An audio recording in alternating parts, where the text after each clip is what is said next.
माँ बाराही की, माँ बाराही की, सभी देवी देवताओं की, माँ हिंगला देवी की, चंपावत के चंपावत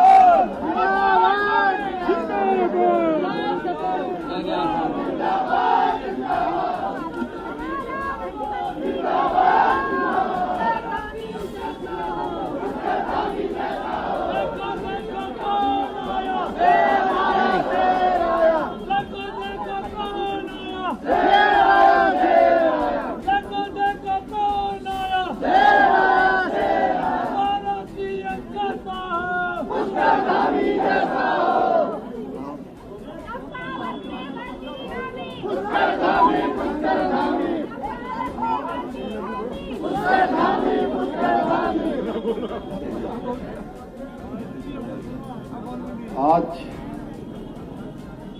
जो मतदान का परिणाम आया है, उस परिणाम के अवसर पर आप सबका धन्यवाद देने के लिए यहाँ पर हम सभी लोग एकत्र हैं। अभी आप जिनको सुन रहे थे, जिन्होंने इस क्षेत्र में मुझे आप सबके बीच में, इस धर्म भूमि में, इसे मेरी कर्म भूमि बनाने के लिए मुझे यहां बुलाया। आप सबके प्रिय, अत्यंत ही प्रिय आदमी कैलाशदा, हमारे कैलाश गहतूरी जी, इस क्षेत्र के लोकप्रिय सांसद, भारत सरकार के मंत्री रहे, जो लगातार इस क्षेत्र की समस्याओं के लिए लगातार आप सबकी पैरवी करते हैं। भारत सरकार हो, राज्य सरकार हो या किन्हीं भी स्थानों पर लगातार एक तरह से मैं कहूं कि आपके वकील बनकर आपकी पैरोकारी का काम करते हैं। ऐसे हमारे लोकप्रिय सांसद आदरणीय अजय टंटा जी, भारतीय जनता पार्टी के जिलाध्यक्ष मेरे छोटे भाई दीपचंद्र पाठक जी, हमारे भीमताल क्षेत्र के लोकप्रिय विधायक, जिन्होंने पूरे चुनाव में आप सबके बीच में ढूंढा मेरे मंडल में लगातार काम किया, भाई राम सिंह कैरा जी, रुद्रपुर क्षेत्र के लोकप्रिय विधायक, जिन्होंने नामांकन के बाद से लेकर लगातार इस क्षेत्र में रहकर सभी के बीच में समन्वय करने का काम किया, अपने शेख अरोड़ा जी, और हमारे पूरे चुनाव को लगातार संगठन की दृष्टि से लगातार इसको चुनाव प्रक्रिया को संपन्न कराने तक और नामांकन से पहले से एक भी दिन का अवकाश लिए बिना लगातार जिन्होंने सभी कार्यकर्ताओं के बीच में, सभी हमारे पदाधिकारियों के बीच में लगातार समन्वय करने का काम किया। इस चुनाव के प्रभारी आदरणीय कैलाश शर्मा जी, हमारे यहाँ के जिला महामंत्री भाई दीपक रजवार जी, मंडल अध्यक्ष भाई कैलाश जी, मंच पर उपस्थित हमारे रानी के क्षेत्र के लोकप्रिय विधायक भाई प्रमोद नरवाल जी, यहाँ पर बैठी हुई हमारी दीदी हेमा जोशी जी, निर्मला धोनी जी, और मंच पर उपस्थित सभी हमारे नेतागण, नीचे बैठे हुए बहुत सारे लोग, हमारे भाई गोपू यहाँ हैं, शंकरदा हमारे हैं, शंकर पांडे जी हैं, प्रमोद हमारे राकेश नैनवाल जी हैं, ऐसे हिमेश जी हमारे नन्हे भाई जो बहुत अच्छा संचालन कर रहे थे उसमें, अनेकों अनेक, मैं किस किस का नाम लूं। और इस चुनाव में सच कहूं तो मैं मोहित वहां युवा मोर्चा का अध्यक्ष, हमारा सूरज प्रधानी, मैं मेष राशि से मीन राशि तक सभी को एक साथ संबोधित करता हूं। और जिस प्रकार का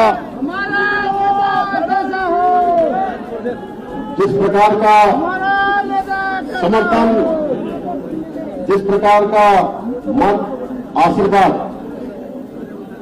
आप सब लोगों ने और चंपावत की महान देवतुल्य जनता ने जो मुझे दिया है, मेरे पास कोई शब्द नहीं है।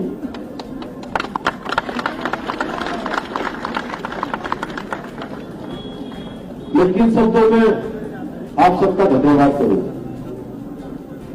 ये चुनाव पार्टी की व्यवस्था से लड़ा गया, पार्टी के सिंबल पर लड़ा गया, लेकिन परिणाम आने के बाद लगता है कि ये दल की सीमा से ऊपर का चुनाव रहा, ये पार्टी की सीमा से ऊपर का चुनाव रहा। इसमें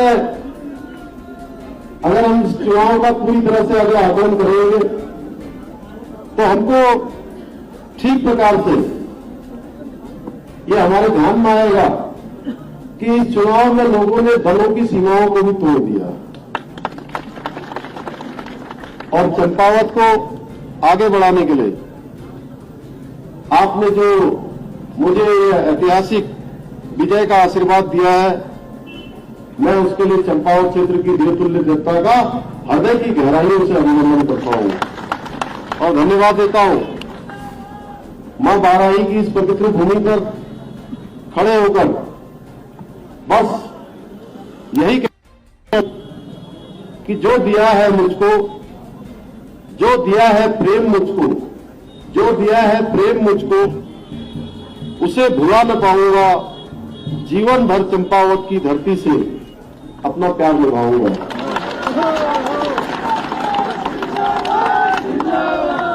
आज अभी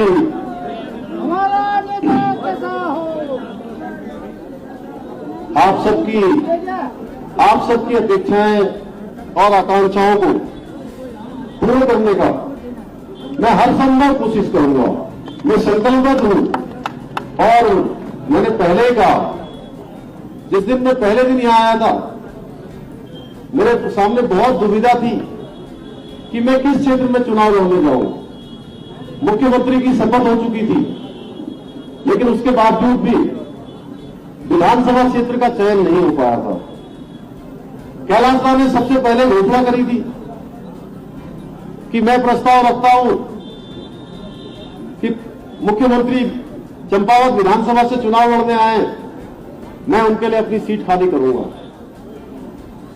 इस प्रस्ताव को हमने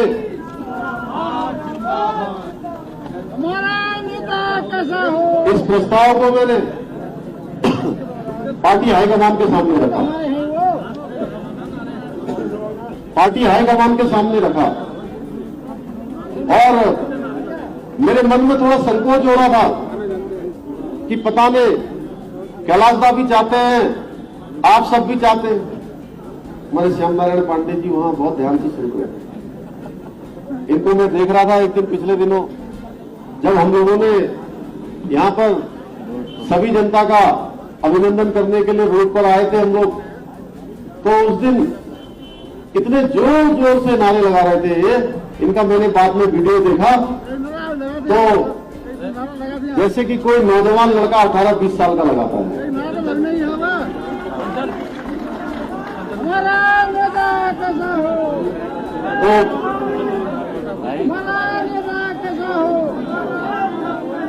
मैं इस प्रस्ताव को, जब कैलाश दा के प्रस्ताव को मैं लेकर गया, ये प्रस्ताव हमारा भारतीय जनता पार्टी के राष्ट्रीय अध्यक्ष जी पर गया, गृह मंत्री जी पर गया, उसके बाद प्रधानमंत्री जी पर गया और मैं सोच रहा था कि पता नहीं मिलेगी कि नहीं मिलेगी अनुमति यहां से चुनाव लड़ने की, क्योंकि मैं मुख्यमंत्री के अलावा पार्टी का कार्यकर्ता भी हूं। लेकिन उन्होंने 1 मिनट की भी जब देर नहीं लगाई, जैसे ही चंपावत का नाम गया, 19 तारीख को नाम गया, 20 तारीख को उन्होंने तय कर दिया कि 21 तारीख को इस्तीफा दे देंगे। 21 अप्रैल को उन्होंने इस्तीफा दे दिया। तब मुझे लगता है कि इस भूमि पर मां बाराही ने बुलाया, गुंजू महाराज ने बुलाया, मां पूर्णागिरी ने बुलाया कि इस क्षेत्र में आओ और इस क्षेत्र में जो काम उन्होंने शुरू किए हैं, जो काम आगे होने हैं, उन कामों को आगे बढ़ाना है।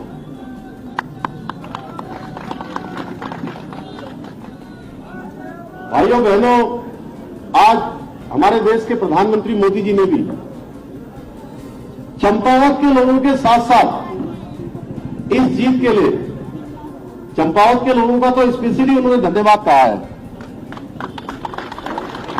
अभी उनका ट्वीट आया है, उन्होंने ट्विटर पर डाला है, चंपावत के लोगों का स्पेशली धन्यवाद किया है और साथ में पूरे उत्तराखंड के लोगों का भी धन्यवाद किया है।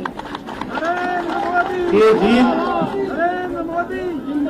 जीत हमें बहुत कुछ आगे बढ़ने के लिए, इस क्षेत्र के विकास के लिए, इस क्षेत्र की गति के लिए, इस क्षेत्र की उन्नति के लिए, इस क्षेत्र की प्रगति के लिए हमको एक नया जोश देती है, नया उत्साह देती है।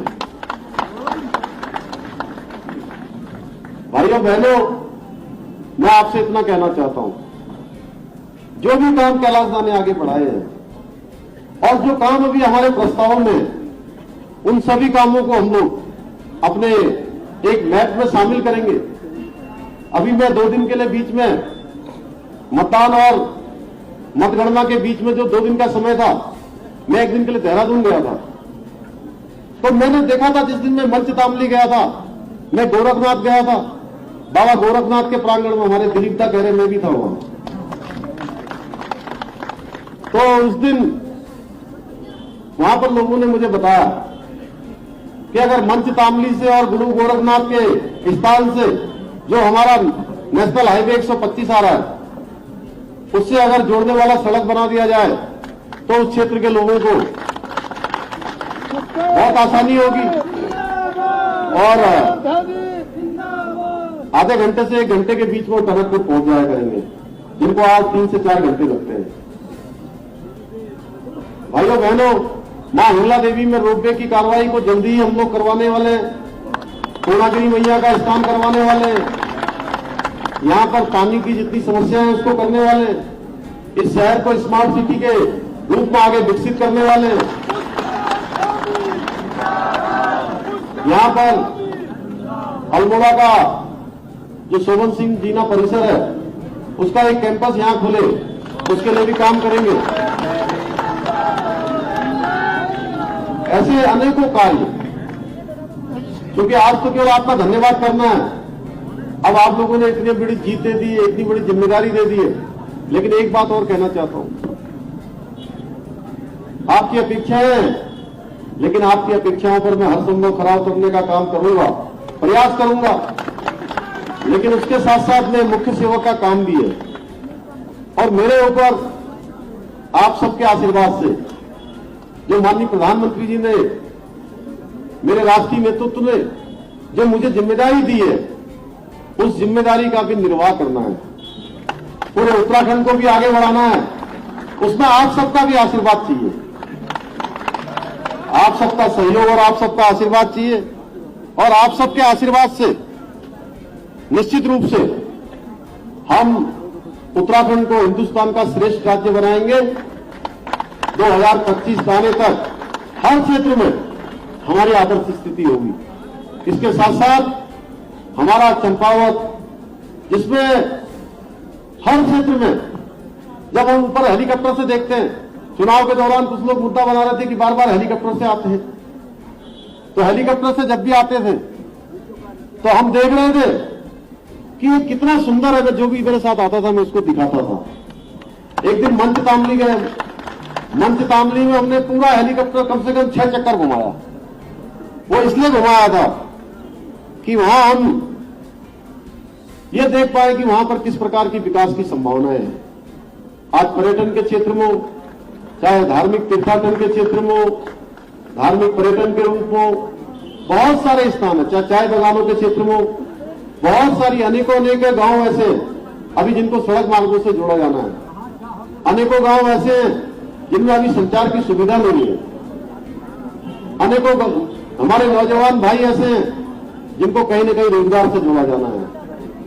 हमारा प्रयास होगा कि हर क्षेत्र के लिए अलग से योजनाएं बनाएं। और अभी कैलाशदा कह ही रहे थे, बहुत सारी चीजों में हम बड़े बड़े काम करना चाहते हैं। चंपावत, उधर हमारा पिथौरागढ़ में मेडिकल कॉलेज खुल गया है, उधम सिंह नगर में मेडिकल कॉलेज खुल गया है, इन दोनों के बीच में चंपावत आता है। इस क्षेत्र में काम करेंगे। बहुत सारे ऐसे क्षेत्र हैं जिन पर काम करना है। आदरणीय योगी जी उस दिन कह रहे थे कि 5 सालों में मैं निर्वाचन क्षेत्र पर, मेरा गोरखपुर, उन्होंने कहा कि 5 साल पहले का क्या था और 5 साल बाद क्या हो गया। निश्चित रूप से चंपावत हमारा भारत के नक्शे पर आएगा और हमारे देश के यशस्वी प्रधानमंत्री मोदी जी के नेतृत्व में आज देश के अंदर जो विकास की गंगा बह रही है, आज देश का जो चहुमुखी विकास हो रहा है, ये किसी से छुपा हुआ नहीं है। मोदी जी ने जिस प्रकार से काम किए हैं, अपने 8 सालों में देश के अंदर एक कार्य संस्कृति आई है, एक नई कार्य संस्कृति आई है, एक नया कार्य व्यवहार आया है, एक नया वर्क कल्चर पैदा हुआ है और ऐसा वर्क कल्चर है जिसमें सभी को काम करना होगा। आज भारत की जो वैश्विक ताकत है वो भी बढ़ी है, आज भारत की जो आर्थिक नीति है वह भी बढ़ी है, विदेश नीति भी बढ़ी है। हर क्षेत्र में भारत का मान सम्मान और स्वाभिमान पूरी दुनिया के सामने बढ़ा है। पूरी दुनिया में भारत अब एक शक्तिशाली भारत के रूप में जाना जा रहा है, जिसकी हम कल्पना करते थे कि भारत शक्तिशाली बनेगा, भारत वैभवशाली बनेगा, भारत गौरवशाली बनेगा। उस दिशा में मोदी जी के नेतृत्व में आगे बढ़ रहा है। 2014 से पहले आप देखते होंगे आए दिन कभी घोटाले होते थे, और उन घोटालों की हम बात करें, चंद्रकिशोर बोरा जी भी यहां पर, हरगोविंद बोरा जी हमारे, ऐसे तमाम घोटाले। कभी देखते थे दूरसंचार का घोटाला हो रहा है, कभी देखते थे हम कोयले का घोटाला हो रहा है, कभी देखते थे 2G स्पेक्ट्रम का घोटाला हो रहा है, कभी देखते थे 3G स्पेक्ट्रम का घोटाला हो रहा है, कभी देखते थे कॉमनवेल्थ गेम्स का घोटाला हो रहा है, कभी हमारे जो बड़े बड़े कॉलोनियां आवास की बंबई में घोटाला हो रहा है, प्लॉट्स के घोटाले हो रहे हैं। एक के बाद एक घोटाले, जमीनों के घोटाले, खदानों के घोटाले, घोटालों पर घोटाले। मोदी जी के प्रधानमंत्री बनने के बाद एक भी घोटाला नहीं हुआ, एक भी भ्रष्टाचार का मामला नहीं आया। पहले जो नीतियां बनती थी वो नीतियां केवल कुछ लोगों के लिए बनती थी, जो काम होते थे, जो कार्यक्रम बनते थे कुछ विशेष लोगों को ध्यान में रख के बनते थे। आज देश के अंदर जो भी कार्यक्रम हो रहे हैं, जो भी काम हो रहे हैं, वो केवल और केवल गरीबों को ध्यान में रखकर हो रहे हैं। आप देखिए जन धन में कितने खाते खुल गए, प्रधानमंत्री आवास योजना में कितने हमारे गरीब परिवारों को आवास मिल गए, उज्ज्वला में 9 करोड़ से भी ज्यादा लोगों को गैस के सिलेंडर मिल गए, आयुष्मान भारत में 5 लाख रुपए तक का इलाज मुफ्त में, उत्तराखंड के अंदर 5.5 लाख लोगों का इलाज अभी तक हो चुका है। ऐसे अनेकों कार्य आज प्रधानमंत्री मोदी जी के नेतृत्व में हो रहे हैं। भाइयों बहनों, मोदी जी के मार्गदर्शन में और उनके नेतृत्व में, उनकी प्रेरणा से, आप सबके सहयोग से हम उत्तराखंड को हिंदुस्तान का श्रेष्ठ राज्य बनाने के लिए काम करेंगे। मैं आप सबसे कहना चाहता हूं कि आप सब लोगों ने इतना बड़ा समर्थन दिया है। मैं आपको विश्वास दिलाता हूं कि जितना भी कर दिया जाए उसे पूरा होने वाला नहीं है। संपूर्ण जीवन भर चंपावत अब मेरे हृदय में रहेगा, ये चंपावत के हृदय में रहेगा।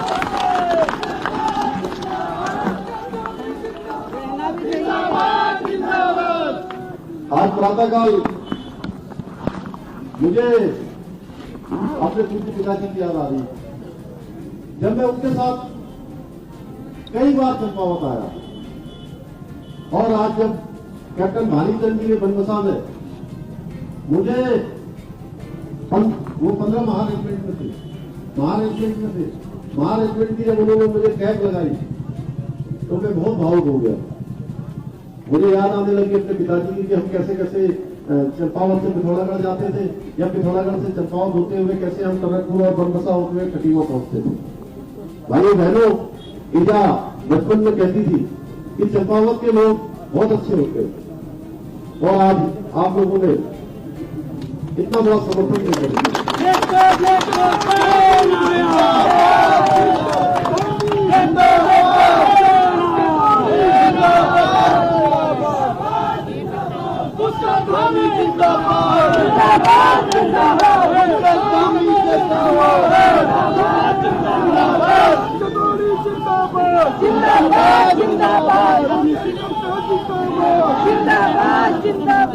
वो बचपन की बात आज मेरी मां की सच हुई।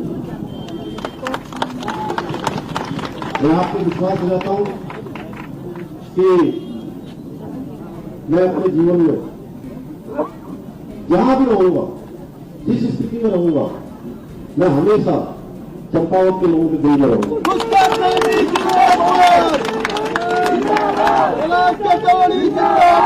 हमारे कैलाश ने बहुत बड़ा त्याग किया और आज लोग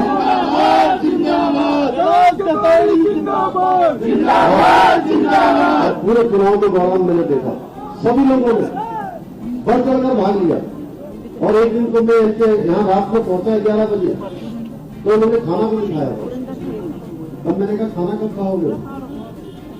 तो बोले अभी बहुत लोग मिलने वाले हैं, खाना बन रहा है, सब मिलकर खाएंगे।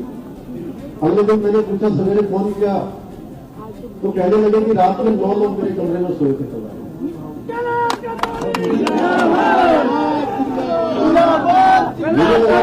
की